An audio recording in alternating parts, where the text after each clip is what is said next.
에스겔 선지서 11장 19절로 20절 우리 두 절만 다 같이 큰 소리로 합독해 보겠습니다. 11장 19절로 20절입니다. 시작.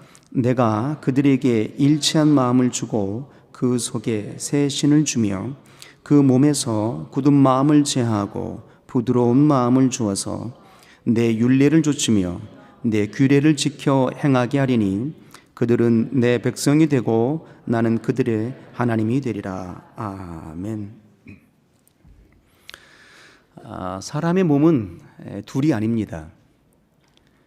물론 두 눈이 있고 두 귀가 있고 두 손이 있고 두 발이 있지만 우리의 몸을 둘로 말하지 않습니다. 한 몸이라 이렇게 말하게 되는 거죠. 몸은 하나인데 우리 몸속에 담겨져 있는 마음은 여러 가지입니다.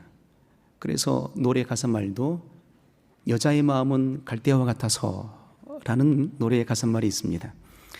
여자만 갈대처럼 마음이 흔들리고 여러 갈래의 마음이 있는 게 아니고 남자도 역시 모든 인생들은 한 몸이지만 우리 몸속에 담고 있는 마음은 여러 마음들이 담겨져 있습니다. 여러 색깔이 있고 여러 모양이 있고 여러 형태로 나타나게 되는 거지요. 그래서 어떤 사람은 우리의 몸속에 따뜻한 마음이 있어서 주변의 사람들을 따뜻하게 녹여줍니다. 근데 어떤 사람은 아주 더러운 마음을 갖고 있어서 언어도 더럽고 행동도 더러워집니다. 그런데 반면에 어떤 사람은 또 착한 마음을 품고 있어서 모든 사람들을 품어내고 선한 영향력을 끼치는 귀한 역사를 펼쳐 보이기도 합니다. 반면에 또 어떤 사람들은 차갑고 냉정한 마음이 있어서 모든 사람들을 대할 때 아주 냉정하고 날카롭게 대하기도 합니다. 어디서 나오는 것이었겠습니까? 몸속에 자리하고 있는 그의 마음이 차갑고 냉정해져 있기 때문에 모든 사람들을 대할 때 아주 가시돋친 그의 모습들처럼 찌르게 되고 상처를 안기게 되더라 하는 겁니다. 그렇지만 또 어떤 사람들은 그의 마음이 따뜻하고 온유한 마음을 품고 있기 때문에 모든 사람들을 대하게 될 때 진실로 사랑으로 품어주게 되고 진실로 그들의 역사의 아픔을 위로해주고 격려해주고 독려해주는 모습도 보게 되는 겁니다. 결국 그 모든 역사의 삶의 행위들이 어디서 나오는 거였겠습니까? 마음이 어떤 마음이냐에 따라서 그의 생각을 움직이게 되고 그의 생각은 우리의 몸을 움직이게 되더라 하는 것입니다. 그만큼 우리의 마음이 중요하다 함을 우리가 발견하게 되는 것입니다. 그래서 로마서 12장 2절에는 이렇게 말하게 되죠. 너희는 이 세대를 본받지 말고 너희 마음을 새롭게 함으로 변화를 받으라, 이렇게 사도 바울은 말하고 있어요. 이 세대를 본받지 말고, 이 세대가 어떤 마음이겠습니까? 악하고 패역한 마음을 품고 있기 때문이에요. 그래서 너희는 이 세대를 본받지 말고 더욱 마음을 새롭게 함으로, 무엇을 새롭게 하라고요? 우리의 마음을 새롭게 하라고요. 우리 마음이 변해야만이 모든 역사가 달라진다 이 말이에요.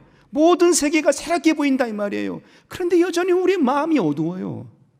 여전히 우리의 마음이 돌처럼 단단해져 버렸다 이 말이에요. 우리 마음이 여전히 굳은 마음이 되어버렸다 이 말입니다. 그러니까 아무리 좋은 말씀이 심겨질지라도 뿌리를 내리지 못하는 겁니다. 굳은 마음이 되어버렸기 때문에, 돌처럼 단단해져 버린 마음이 되어버렸기 때문이다 이 말입니다. 그래서 사도 바울은 강력하게 선언하는 겁니다. 이 세대를 본받지 말라. 너희 마음을 새롭게 함으로 변화를 받으라.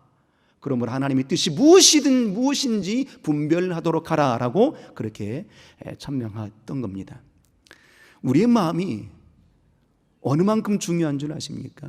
왜 그토록 사도 바울은 너희 마음을 새롭게 함으로 변화를 받으라 했을까요? 우리 마음은요, 잠언 4장 23절 이하를 보면 이렇게 말씀하십니다. 무릇 지킬 만한 것보다 더욱 너희 마음을 지키라. 생명의 근원이 이에서 남이니라 라고 그렇게 선언하셨던 겁니다. 생명의 근원이 어디서 나온다고요? 우리 마음에서 나온다고요. 그러므로 우리의 마음은 어떤 존재이겠습니까? 생명을 담는 그릇인 겁니다. 우리 마음속에 무엇을 담느냐에 따라서 나타나는 결과가 달라지는 겁니다. 콩을 심으면 콩이 나옵니다. 밭을 심으면 밭이 나오는 겁니다. 사과나무를 심었는데 그 사과나무에 배가 열리지 않는 겁니다. 왜요? 땅은 심은 대로 품어내기 때문입니다. 우리의 밭은 어떤 밭이냐? 우리 마음의 밭은 어떤 밭이어야 되느냐? 바로 생명을 담는 그릇이어야 된다라는 것입니다. 그래서 범사에 우리가 올 한 해 받은 바 주제가 오직 말씀으로, 오직 성령으로예요. 이 주제를 주신 이유가 뭐겠느냐? 이 방향성을 주신 이유가 뭐겠느냐? 바로 이 방향성을 우리의 신비에 새기라 하는 겁니다. 생명의 근원이 여기서 나기 때문이다 라고 말씀하고 계시는 거죠. 그래서 일평생에 우리의 신비에, 우리의 영혼의 신비에 말이죠, 우리의 마음 가운데에 하늘의 생명을 넉넉하게 품어낼 수 있는 아름다운 삶이 되기를 주의 이름으로 축복합니다. 우리의 마음이 또 중요한 이유가 한 가지 더 있는데 말이죠, 우리의 마음은 바로 어떤 역사일까요? 믿음을 담아내는 그릇인 겁니다. 로마서 10장에 사도 바울이 고백하지 않습니까? 마음으로 믿어 의에 이르고 그랬어요. 입으로 시인하여 구원에 이른다 그랬다 이 말입니다. 의의 심령들이 구원함을 입게 되는데 그 의의 심령의 믿음을 누가 간직하느냐? 내 마음이 간직하는 거예요. 내 마음이 말이죠. 영은 어떤 존재입니까? 비형상 비물질이에요. 감각이 없다고요. 그러면 내 영혼이 살기 위해서는 어찌해야 될까요? 내 마음이 믿음을 담아내야 되는 겁니다. 내 마음이 하나님의 말씀을 담아내야 되는 겁니다. 내 마음이 하나님의 영광을 품어내야 되는 겁니다. 내 마음이 하나님의 은혜를 담아내야 되는 겁니다. 그때 우리의 영혼이 살게 되는 거예요. 예수께서 죽으시자마자 제자들이 뿔뿔이 흩어지잖아요. 두려움 가운데에 몇몇 제자들이 문빗장을 굳게 걸어 잠그고 가정에 숨어 있었습니다. 부활하신 주님께서 문빗장을 굳게 걸어 잠근 그 집에 쑥 들어오셨죠. 그리고 두려워하는 제자들을 향해서 이렇게 말씀하십니다. 평강이 있을지어다 하시면서 다시 말씀하시기를 또 성령을 받으라 이렇게 말씀하시게 됩니다. 그 말씀을 받았던 제자들이, 베드로를 비롯한 제자들이 다시 어떻게 합니까? 그렇게 큰 역사를 경험했으면 그 믿음을 마음에 담아야 될 터인데 마음에 담아두질 못해요. 그리고 난 이후에 베드로가 뭐라고 고백합니까? 나는 고기 잡으러 가야 되겠다 했더니 그때 함께 있었던 도마도, 세베대의 두 아들들도, 또 나다나엘도 나도 같이 갈게요 라고 갈릴리로 고기 잡으러 떠나버리게 됩니다. 고기 잡고 있던 베드로에게 다시 주님 오셨어요. 그리고 주님이 베드로에게 그의 마음을 묻습니다. 요한의 아들 시몬아, 너 나 사랑하니? 라고 베드로에게 간직한 그의 마음이 무엇인지를 물었던 겁니다. 베드로는 비록 고기 잡고 있었지만 주님을 떠나지 않았거든요. 주님을 사랑하는 마음이 있었던 겁니다. 그런데 그의 삶이 우선되었던 거예요. 그래서 다시 주님은 베드로에게 물으신 겁니다. 너 나 사랑하니? 너의 마음이 무엇이니? 너의 마음에 무엇을 담고 있니? 라고 물었던 겁니다. 그때 베드로가 대답하기를 주여 내가 주님을 사랑하는 줄 주께서 아시나이다 라고 3번의 답을 되뇌게 됩니다. 그의 마음이 하나님을 사랑하고 있음을 그가 천명했던 거죠. 그때 주님이 그 마음을 아시고 어떻게 다시 말씀하십니까? 내 양을 먹이라, 내 어린 양을 먹이라 라고 말씀해 주시는 겁니다. 우리의 마음이 어떤 마음이기를 주님이 원하시는 겁니까? 우리의 마음은 믿음을 담아내는 그릇이기를 주님이 원하셨던 거예요. 더 나아가서 우리의 마음은 어떤 존재일까요? 우리 마음은 생명을 품어내기도 합니다. 우리 마음은 믿음을 담아내기도 합니다. 우리 마음은 하늘의 지혜를 담아내는 그릇인 겁니다. 이 땅의 지식만을 담아내는 그릇이 아닌 거예요. 하늘의 생명의 지혜를 담아내는 그릇인 겁니다. 열왕기상 3장에 보게 되면 말이에요, 솔로몬이 열심으로 1000번제를 드립니다. 1000번제를 드렸던 그 모습 속에 하나님이 큰 기쁨이 있었죠. 그래서 하나님께서 솔로몬에게 묻습니다. 내가 내게 무엇을 하여 주랴? 이렇게 물었어요.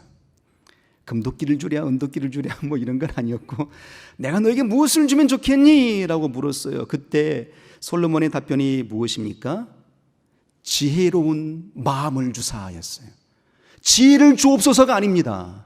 집중해서 보셔야 됩니다. 지혜로운 마음을 주사, 내 백성이 어떤 상고가 일어나게 됐을 때 잘 구별해 낼 수 있는, 잘 판결할 수 있는 지혜로운 마음을 주옵소서였던 겁니다. 지혜를 달라고 구한 게 아니에요. 지혜의 마음을 달라고 구한 겁니다. 지혜가 어디에 머물겠습니까? 우리 마음에 머문다 이 말이에요. 이 지식의 머릿속에 담겨져 있는 게 아니라는 거였어요. 그래서 솔로몬은 고백한 겁니다. 하나님, 지혜의 마음을 주옵소서라고 고백했던 겁니다. 그랬더니 하나님이 더 감동을 받으셔요. 제가 목숨을 구하지도 않고 부요를 구하지도 아니하고 저의 원수를 갚아주라라고 말하지도 아니하고 백성을 잘 치리할 수 있는 지혜를 달라고 하니, 그때 하나님께서 솔로몬에게 어떻게 역사하십니까? 내가 너에게 지혜로운 마음을 주사였던 겁니다. 지혜를 주심이 아니에요. 지혜로운 마음을 주사라고 선언하는 겁니다. 곧 우리의 마음은 어떤 존재입니까? 하나님의 생명을 담아내는 근원의 역사가 우리의 마음이에요. 믿음을 담아내는 그릇의 역사가 우리의 마음이에요. 더 나아가 하늘의 지혜를 담아낼 수 있는 그릇이었던 겁니다. 그래서 우리 마음이 중요해요. 새해 첫날이 왜 그렇게 중요할까요? 12월 31일이 왜 그렇게 중요할까요? 우리의 마음을 다시 새롭게 할 수 있는 기회이기 때문에 소중한 거예요. 그러면 오늘 이 하루가 왜 중요할까요? 모든 날들은 하나님이 내게 주신 생명의 기회인 겁니다. 어떤 기회로 주셨을까요? 하늘의 생명을 담아낼 수 있는 기회로 우리에게 주신 거예요. 믿음을 담아낼 수 있는 기회로 주신 거예요. 하늘의 지혜를 담아낼 수 있는 기회로 우리에게 지금 이 하루를 열어주시고 계신 겁니다. 그러므로 우리의 마음을 활짝 열어서 생명의 은혜의 성령의 담비를 소나빛처럼 부어주시는 그 은혜의 역사를 담아낼 수 있는 아름다운 삶이 되시기를 주의 이름으로 축복합니다. 오늘 우리가 에스겔 선지서 11장을 보고 본문을 삼고 보았습니다. 잘 아시는 바와 같이 에스겔 선지자는 이제 유대민족이 BC 586년에 바벨론에 의해서 완전히 이제 패망을 당하게 됩니다. 물론 북이스라엘은 이제 BC 722년에 패망을 먼저 150년 전에 패망을 하죠. 그 이후에 이제 유다 민족이 바벨론에 의해서 완전히 이제 패망을 당하는 그 사건의 역사의 중심에 서 있는 인물이 에스겔 선지자입니다. 예레미야 선지자를 비롯하여서 수많은 선지자들이 유다 민족들에게 선언했습니다. 돌이키라. 하나님에서 떠난 그의 삶에서 돌이키라. 이방신들을 섬기는 그 모습들 속에서 돌이키라. 다시 돌아오라고 했어요. 그런데 거짓 선지자들이 평안하다 평안하다 외치게 되니 그들이 그 마음에 빼앗기고 결국은 무너지는 역사의 모습을 보았던 겁니다. 그래서 바벨론에 의해서 완전히 성벽이 무너지게 되고 민족 회파가 되고 모든 쓸만한 사람들은 다 포로로 끌려갑니다. 그때 25세의 나이로 포로로 끌려갔던 사람이 누구였느냐? 바로 에스겔이었어요. 그리고 5년 후에 바벨론 그발강가에서 하나님의 환상과 말씀을 받아내는 역사가 이 에스겔서의 장면들인 겁니다. 절망 속에 놓여있는 그들의 민족들, 도무지 아무것도 꿈꿀 수 없는 그의 세계에 놓여있는 현실입니다. 어찌 보면 이 시대의 우리와 같은 모습이지 않겠습니까? 우린 가끔씩 묻잖아요.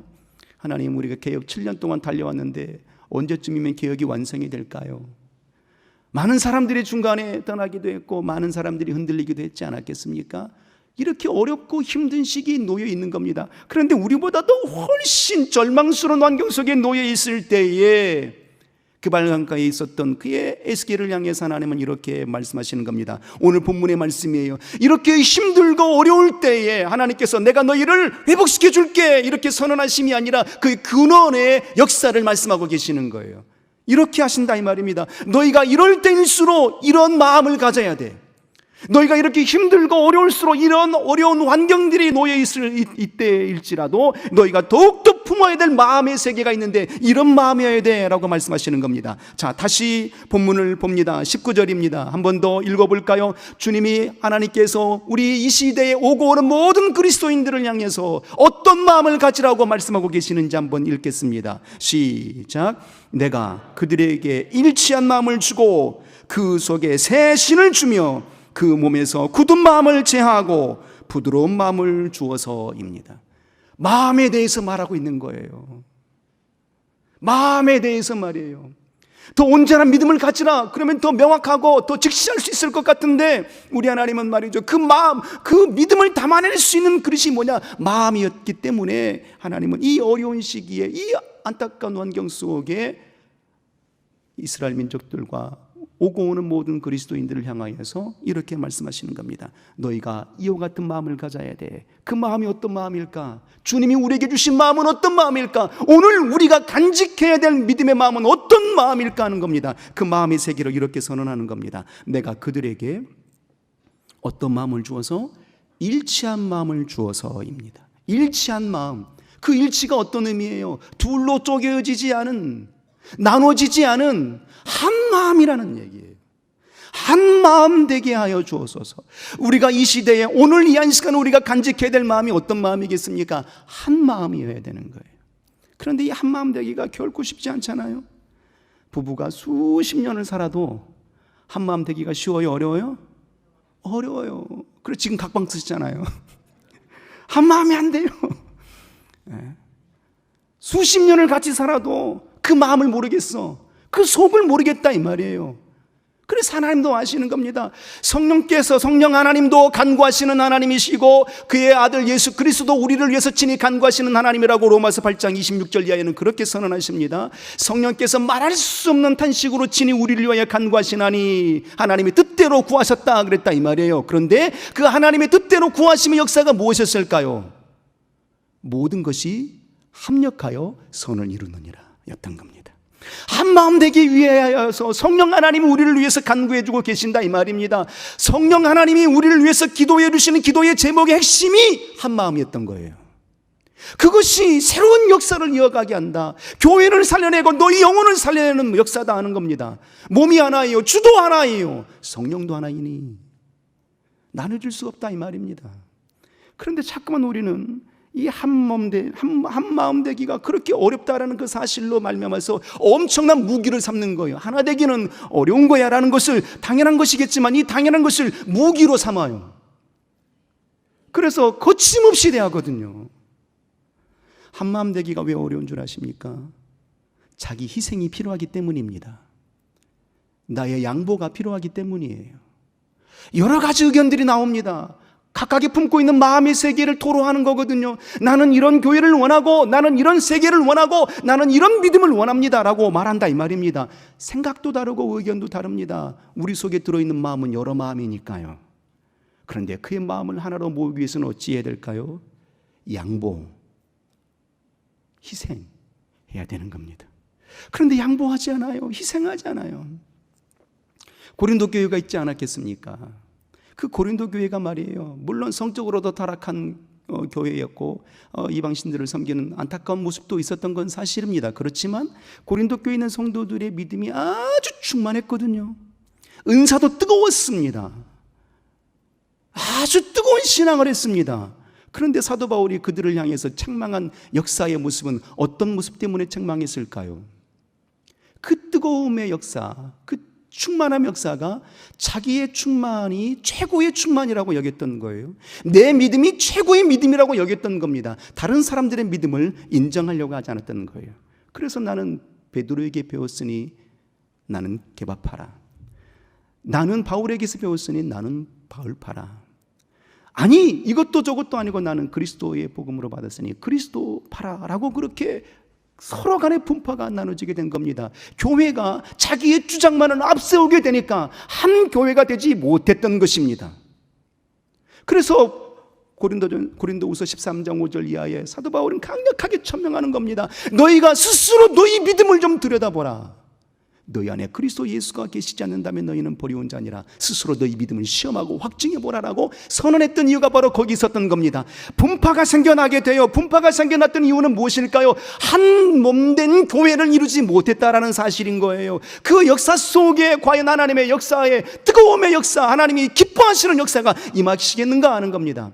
아무리 교회가 뜨겁게 신앙을 해도, 아무리 교회가 열심을 내는 교회라 할지라도 마음이 하나를 이룰 수 없는 교회라면 하나님이 결단코 기뻐할 수 없다라는 역사라는 겁니다. 그런데 우리는 여전히 말이죠, 우리 주변을 들여다봅니다. 교회 안에서 상처를 받아요. 교회 안에서 찔림을 받아요. 교회 안에서 정죄를 받아요. 무엇 때문일까요? 그의 마음이 되어봐 주지 못했기 때문이에요. 그의 아픔의 마음이 되어봐 주지 못했기 때문 아니겠습니까? 그래서 오늘 에스겔 선지자를 향해서 하나님은 말씀하시는 겁니다. 한 마음, 일치한 마음을 주사였던 겁니다. 전도서에도 고백하기를 말이죠. 한 사람이면 패하겠거니와 두 사람이면 능히 당하겠고 삼겹줄은 쉬 끊어지지 아니하나니 했던 겁니다. 옛말에도 이런 말이 있잖아요. 사공이 많으면 배가 어디로 가요? 산으로 간대. 어떻게 그렇게 잘하세요? 사공이 많으면 배가 산으로 간다는 겁니다. 이 주장 저 주장을 앞세우게 되면 말이죠, 배가 산으로 간다 이 말이에요. 그러므로 우리는 서로 이 한마음이 되기 위해서는 어찌해야 되겠느냐 하는 겁니다. 주님이 원하시는 마음, 우리에게 주시는 마음은 한마음이니 그 한마음을 이루기 위해서는 반드시 나의 절제, 나의 희생, 나의 양보가 필요한 겁니다. 이런 마음의 역사를 간직하시기를 주의 이름으로 소원합니다. 그리고 다시 우리 하나님께서 그 한마음 된 자들에게 어떻게 역사하신다고 말씀하고 계십니까? 그 속에 새 신을 주며 새 영을 부어주신다라고 약속하셨던 거예요. 주님과 한마음이 된 자들에게, 교회와 한마음이 된 자들에게 하나님의 성신을 부어주시나니 했던 겁니다. 예수께서 죽으시고 부활하시고 나신 이후에 40일 동안 감람산에 제자들과 함께 거하셨습니다. 그리고 하늘로 승천하시면서 제자들에게 이렇게 명하셨죠. 너희가 본대로 내가 다시 오마. 그리고 예루살렘을 떠나지 말고 내가 너에게 분부한 것을 기다려라 했던 겁니다. 성령이 임하시기까지 기다려라 했던 거예요. 그 말씀을 받았던 500의 문도들이 말이죠, 마가의 다락방에 모여서 전심으로 부르짖기 시작합니다. 그런데 말이죠, 채 열흘도 되지 못해서 주님과 한마음이 식어지기 시작하게 되는 겁니다. 교회와 한마음이 식어지기 시작하게 되는 겁니다. 그래서 380명을 떠났어요. 나머지 120명만 끝까지 그 마음을 붙잡았던 겁니다. 그 흔들리는 마음을, 요동치는 마음을 끝까지 붙들어냈던 거예요. 나는 주님과 한마음이 되리라. 몇 날이 못 되어서 성령을 부어주시리라고 약속하여 주셨으니 그 말씀을 붙잡았던 거예요. 그 마음을 내려놓지 않았던 겁니다. 그때에 베드로를 비롯한 120명의 문도들에게 성령이 많은 역사를 보았지 않았겠습니까? 그래서 사도행전 2장 42절 이하를 보게 되면 그 초대교회 예루살렘 교회를 향해서 성령이 임하셨던 그의 역사의 교회에 이런 역사가 일어나게 되는 겁니다. 저들이 마음을 같이하여 날마다 성전에 모이기를 힘쓰고, 마음을 어떻게 했다고요? 같이 했다. 마음을 같이해서 성전에 모이기를 힘썼다. 사도들로부터 배움을 받기를 힘썼다라는 겁니다. 그래서 자기의 것은 자기의 것이라 주장하지 아니하고 서로 물건을 통용해 주게 되니 저들에게 좋은 소문이 나게 되므로 그의 교회가 부흥케 되었더라라고 성경은 기록하고 있는 겁니다. 어느 때 교회가 부흥하느냐? 교회와 한마음이 되었을 때, 우리 주님과 한마음이 되었을 때에, 우리 모든 교우들과 한마음이 되었을 때 교회가 살고 영혼이 살고 주께 영광이 되더라 하는 것이었습니다. 그러므로 주님과 한마음이 되기를 소원합니다. 교회와 한마음이 되기를 소원합니다. 비록 내 마음에 부딪혀오는 일들이 있다 할지라도 주님 내게 말씀하시면 그것을 넉넉하게 받아낼 수 있는 소중한 주의 마음이 되기를 주의 이름으로 소원합니다. 그리고 다시 오늘 본문의 19절에 이렇게 말씀하십니다. 한마음이 되라, 일체한마음이 되라라고 말씀하시고 난 다음에 중요한 말씀을 하십니다. 이런 마음이어야 되라고 말씀하시는데 어떤 마음이었을까요? 그 몸에서 굳은 마음을 제하고 부드러운 마음을 주사야. 어떤 마음을 주사? 부드러운 마음이요. 얼마나 감동스럽습니까? 우리 가끔 기도하잖아요. 하나님, 이 돌처럼 굳어져 버린 내 마음을 좀 깨주세요, 녹여주세요라고 말하지 않습니까? 우리 너무도 내 자신을 잘 알아요. 내가 지금 돌처럼 굳어져 버린 심령임을 안다 이 말이에요. 주님도 아시는 거예요. 우리의 마음이 돌처럼 굳어져 버린 척박한 심령인 걸 아신다 이 말이에요. 그래서 주님 말씀하십니다. 이제 너희 마음을, 돌처럼 굳은 마음을 제하고 부드러운 마음을 주어서 그렇다 이 말이에요. 나무가 가구가 되기 위해서는 어떤 역사가 이루어지는지는 아시죠? 큰 아름드리 나무를 톱으로 베어냅니다. 톱으로 베어내서 곧장 가구가 되는 게 아닙니다. 대패질을 열심히 해야 되는 거예요. 도드라진 그의 모습들을 대표줄로 열심히 깎아내야 되는 겁니다. 부드러운 마음이 되기 위해서는 어찌해야 될까요? 바로 우리 하나님의 역사하심으로 이제 돌처럼 굳어져 본 분들이 대표로 깎여지는 역사가 필요한 겁니다. 깎여지는 역사 말이에요. 그 깎여질 때 얼마나 우리의 마음이 아프고 힘들겠어요. 그런데 그 아파함의 역사를 우리가 능히 견뎌내지 못하려고 하는 거거든요. 왜 내게 이런 시련을 주십니까? 왜 내게 이런 고통을 주십니까? 한다 이 말이에요. 그렇지 않아요. 하나님께서는 말이죠, 우리의 영혼을 부드러운 마음이 되게 하시려고 역사하시는 겁니다. 겨울 내내 온 대지가 다 딱딱하게 얼어붙지 않습니까? 그런데 말이죠, 입춘이 지나고 경칩이 지나고 그다음에 말이죠, 개구리 울기 시작하게 되면 말이죠, 깨어나기 시작하면 말이죠, 대지들이 녹아요. 부드러운 땅이 되기 시작하는 겁니다. 그 부드러운 땅 속에서 연한 순이 돋아나요. 농부들이 씨를 심고자 원할 때, 씨앗을 심고자 원할 때 어떤 땅에다가 씨앗을 심겠습니까? 부드러운 땅이겠죠. 그 부드러운 땅에다만 곧장 심는 게 아닙니다. 밭을 기경하는 거예요. 부드러운 땅임에도 불구하고도 다시 그 밭을 다시 일궈내게 되는 겁니다. 더욱 부드러운 땅이 될 수 있도록 말이에요. 그의 씨앗이 심겨서 뿌리를 내릴 수 있는 그 땅으로 갖고 내는 겁니다. 바로 우리의 밭은, 마음의 심령은 어떤 마음이어야 되느냐? 아주 부드러운 마음이어야 된다 이 말이에요. 하나님께 영광을 돌릴 수 있는, 그래서 그의 모든 씨앗을 담아낼 수 있는 부드러운 마음이 되기를 소원합니다. 가시돋친 날선으로 찌르는 게 아니라 이 말이에요. 조금 더 품어내고, 조금 더 격려하고, 조금 더 품어낼 수 있는, 보듬을 수 있는 그 역사, 그 마음을 하나님 우리에게 주신 겁니다. 이와 같은 마음의 역사의 세계로 나가기를 소원합니다. 그리고 이제 마지막으로 하나님이 또다시 주신 마음이 있습니다. 20절에 한번 볼까요? 20절도 한번 보겠습니다. 시작. 내 율례를 좇으며 내 규례를 지켜 행하게 하리니 그들은 내 백성이 되고 나는 그들의 하나님이 되리라 그랬어요. 내 율례를 좇으며, 내 율례를 따르며 내 규례를 지켜 행하게 하리니 그랬다 이 말입니다. 주 예수 그리스도의 말씀을 따라서 순종하는 역사의 마음을 원하신다 이 말이에요. 순종의 마음이에요. 주님 우리에게 주신 마음은 순종의 마음. 예수 그리스도의 마음은 빌립보서 2장 5절 이하에 말씀하시잖아요. 그는 근본 하나님의 본체이시나 종의 형체를 가져 이 땅에 오셨고, 그리고 십자가를 지시고 죽으셨다, 죽기까지 복종하셨다라는 겁니다. 그래서 너희는 내 마음을 배우라. 나는 내 멍에는 쉽고 가벼움이니라. 나의 겸손을 배우라라고 말씀하고 계신다 이 말이에요. 우리는 어떤 마음이 되겠습니까? 고린도후서 1장 29절 이하에 예수께서 사도 바울이 고백하기를 예수 그리스도는 아버지 하나님을 향하여서 예만 되셨느니라 아멘하여 영광을 돌리셨다 하셨거든요. 순종의 마음이었던 겁니다. 우리가 간직해야 될 마음의 역사는 어떤 마음이어야 되느냐? 순종의 마음이어야 되지 않겠습니까? 그 순종의 마음을 품게 될 때에 하나님의 역사의 말씀이 우리에 심겨지게 되고, 그 말씀이 싹이 나게 되고, 그 말씀으로 영광을 돌리게 된다 이 말이에요. 이 뜨거운 역사가 우리의 삶 가운데 펼쳐지기를 소원합니다. 우리의 마음이 어떠한 마음이 되느냐에 따라서 달라지게 되는 겁니다. 젊은 부부가 있었습니다. 남편이 군인인지라 머나먼 타국 땅으로, 전쟁이 있는 타국 땅으로 가게 되었어요.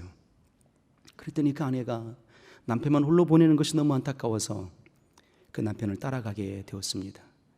그런데 타국 땅이잖아요. 언어도 통하지 않습니다. 척박해요. 땅도. 가끔씩 훈련이 나가게 되면 일주일도 안 들어오고 한 달도 안 들어오는 겁니다. 이 아내가 도저히 견딜 수가 없었던 거예요. 그래서 남편에게 편지 한 장 딱 남겨놓고 당신의 친정이 있는 고국 땅으로 돌아옵니다. 그랬더니 어느 날 남편에게 2줄짜리 편지를 받게 됩니다. 두 사람이 감옥 창살을 통해서 밖을 내다볼 때에 한 사람은 땅을 보았고 한 사람은 별을 보았다 라는 그 내용의 메시지를, 편지를 아내에게 주게 된 겁니다. 아내가 그 내용을 봤더니 말이죠, 한참 동안 보더니 엉엉 대성통곡을 합니다. 남편도 힘들었고 아내도 힘들었던 세계였습니다. 감옥 창살 안에 갇혀 있는 것 같았다 이 말이에요. 그런데 남편은 무엇을 본 겁니까? 그 창살 너머에 땅을 본 게 아니라 별을 본 거예요. 소망을 보는 거예요. 그런데 아내는 무엇을 본 것입니까? 창살 너머에 땅을 본 거예요. 절망을 본 거예요. 그 마음이 그랬다 이 말입니다. 그래서 그 마음을 깨닫고 난 이후에 대성통곡하고 다시 남편에게로 돌아옵니다. 그날부터서 말이죠, 모든 세계가 바뀌어지게 됩니다. 척박했던 땅들이 아름답게 보이기 시작해요. 힘들었던 환경이 말이죠, 아주 찬란한 환경으로 변하게 되었다 이 말입니다. 무엇이 달라진 것일까요? 환경은 달라진 게 아무것도 없습니다. 그 여인의 마음이 달라진 거예요. 그러므로 우리 마음을 새롭게 함으로 믿음을 심고 순종을 심고 부드러운 마음을 심어낼 수 있는 아름다운 세계가 펼쳐지기를 주의 이름으로 소원합니다. 기도하겠습니다. 우리 시간 기도할 때 생명의 하나님, 내 마음이 주의 마음이 되길 원합니다. 내 마음이 부드러운 마음이 되길 원합니다. 내 마음이 하나님과 일치하는 마음, 교회와 일치하는 마음이 되길 원합니다. 이로써 주께 영광을 돌리길 원하며니 흔들리지 않는 내 마음이 될 수 있도록 우리의 마음을 주관하여 주옵소서 하고 우리 합심하여 기도합니다.